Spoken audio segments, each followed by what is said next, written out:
Alright, welcome back to the SuperCoach Nuff channel. In this video we're going to review round 16 of the 2024-25 SuperCoach NBL season, as well as preview round 17. So in terms of round 16, a bit of a disaster for myself, only scoring 372, which saw me drop another 700 spots in the ranks. So now outside the top 10%, which is a bit flat. If we have a look at the team, we can see where it all went wrong this week. There was some good stuff. Obviously, Prather with a 76 was good. Harrell with a 90 was good. Davis with a 105 was good. But Harrison, I think he must have missed out with a concussion. Didn't realise that. And Walton actually doing a hamstring, it looks like. And I'm guessing the start of the first game. So he scored a -1, which we got as our captaincy score, which is a bit flat. Froling with an 82 on the bench as well, sort of, only adds insult to the injury to Harrison, quite literally. Wieskamp was solid on the bench with 45. Tarangi getting an 8, probably wasn't what we were hoping for. But Swaka, Lobolak with 32, Pepper with 30.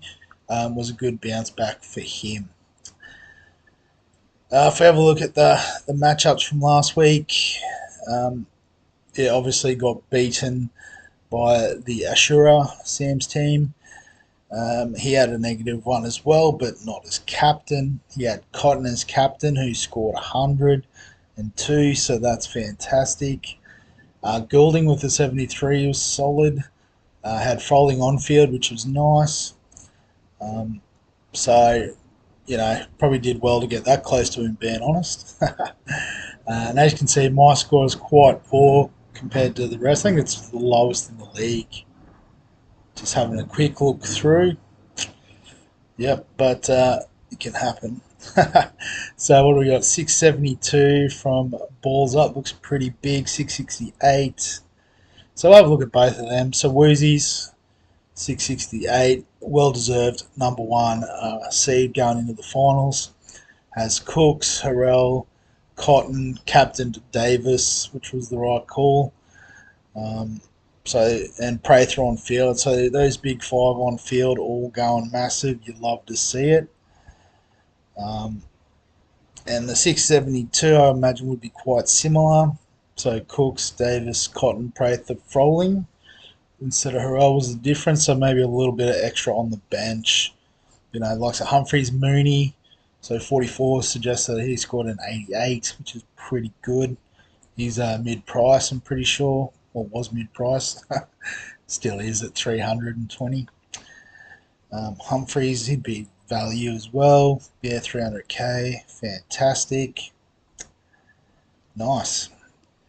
Anyone we missed, I can't imagine too many. Hurt with a 97 was quite good this week.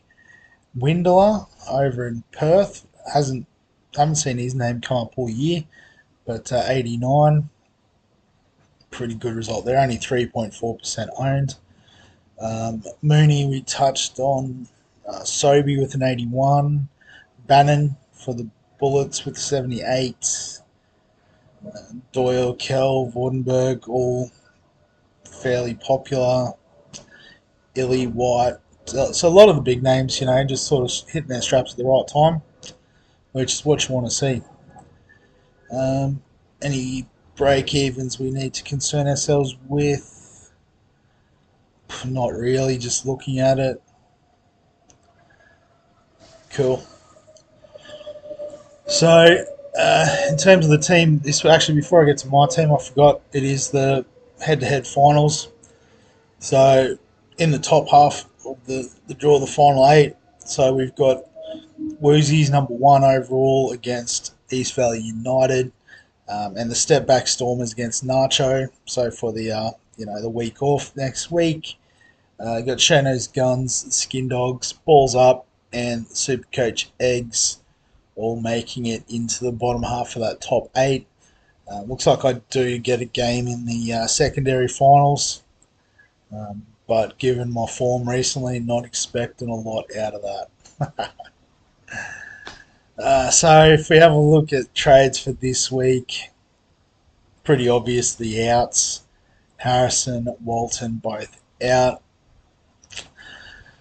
With 640k, couple options. You can try to sort of split it up into three or two 300s.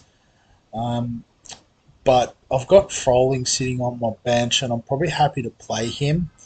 So I think we just go all out. We get Cotton in. He's expensive, but probably worth it. And then we've got 134 to spend on a centre. Could be a forward, but if I'm being honest, I'd rather, plop Froling in there. So, rather than sort of having a bigger price on the bench. I know you still get half their score, but yeah, we just don't have the cash.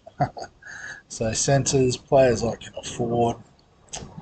It's not a lot available, unfortunately. Looks like the only one that's even really playing is Gak from the Jack Jumpers.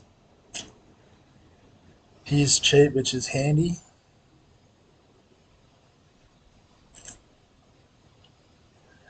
Let's just plug him in, get a few points out of him this week.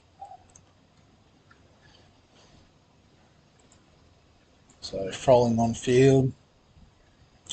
So obviously with only a few rounds left, obviously you want to try to elevate your bench as much as you can. Um, but I'm thinking next week it might be a case of flipping Wieskamp and Froling into another gun, as well as then another cheapie on the bench potentially.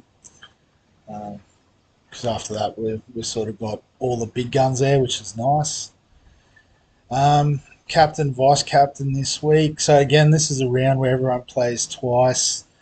So it's all much of a muchness. Based on averages, it's Davis, Cotton. Um, but Adelaide have two games on the road, and one of them is against Perth. I don't think Cairns is the toughest matchup. But Perth with their two games at home this week, I'm going to flip the script and go with Cotton as captain. So that's the team going into round 17. If I scroll down, just some other options. Vordenberg, obviously, if you're looking for a straight swap for Harrison, um, it's decent. Armstrong is an interesting one. I guess if you're trying to, you don't have the money to upgrade from Walton, he may be the best option. I think Jackson Cartwright's pretty close in price. I've already forgotten what Walton's price is. Yeah, 300. So that's like literally straight swap. If you've got a little bit of money, Jackson Cartwright. Obviously, if you've got the funds, I think Cotton is the answer. Menenga is that downgrade Harrison to make money to get Cotton. Hurt, I guess, is a bit of a point of difference.